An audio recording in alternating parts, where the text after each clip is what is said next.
اليوم ديربي كما نقول لك اخويا نبيل جاني من اضعف الديربيات اللي شافتهم بعيني في حياه ديالي. ما شفنا لا كوره ما شفنا والو. زيد على هذه النقد التلفازي تا هو ما كانش باش ما نكذبوش على راسنا وما نكذبوش على عباد الله. شوف اليوم حنا مقبلين على كوب دافريك مقبلين على كوب ديمون وهذا كديربي كنسوقوا به بزاف ديال الحوايج. اليوم طلعوا احنا عم ترجعوا للكره. انا معك في السؤال ديالك اليوم كجمهور اللي هضرنا على ديك النهار تنتمناو يكون واحد العرس كروي ونشوفوا الجماهير دارت اللي عليها برافو ولا شابو ولا هذه الرجاء ديال الوداد تنسمعوا الصوت ديالهم. ما شفنا لا التشيفوات ديالهم سمعنا صوتكم نتوما اخويا صوتنا حنا كاع ما سمعناه حركتوه ما شفنا والو. الله يهديك واش ما حرقناه ما شفنا والو. واش ماشي حشومه داكشي ماشي حشومه اخويا. واش ما كيبانش لك زعما كيبان لك عادي؟ انا ما عجبني والو. كيبان لك عادي؟ شوف لا ديربي واش عجباتك لومبيونس اللي كاينه؟ ما شفتهاش. راه ما تنقل المغربي بلا ما نعمم شكون هذاك اللي شفنا. اسمح لي يمكن لان ولينا تنسيسوا الديربي حتى هو لان حشومه كان ناقل بحال هكاك فهمت. بحال دابا كيطلع التيفو الاول والتيفو الثاني والتيفو ما شفناهمش حتى واحد.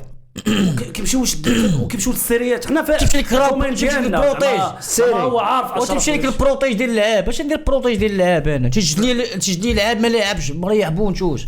تشوف لي هاد الاجواء اللي عباد الله اللي مضاربه وحارقه فلوسه وحارقه دم باش دير لك واحد السويق اللي واعر وانت حارم وما تبين. انا جاي باغي نتفرج في كوره والله ماشي كوره راه ما كانتش.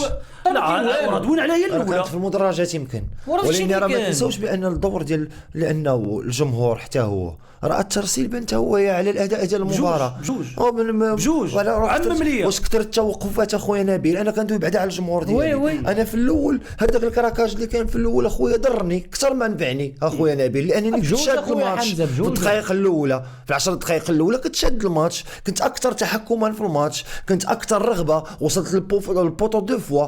واني الجمهور ديالي باش يزيد يضغط ويزيد يساهم في هذاك الارتباك اللي داخلين فيه اللعابه ديال الوداد مشيتي نفستيهم وقفتيهم 8 دقائق 7 دقائق صافي من تما طاح الريتم.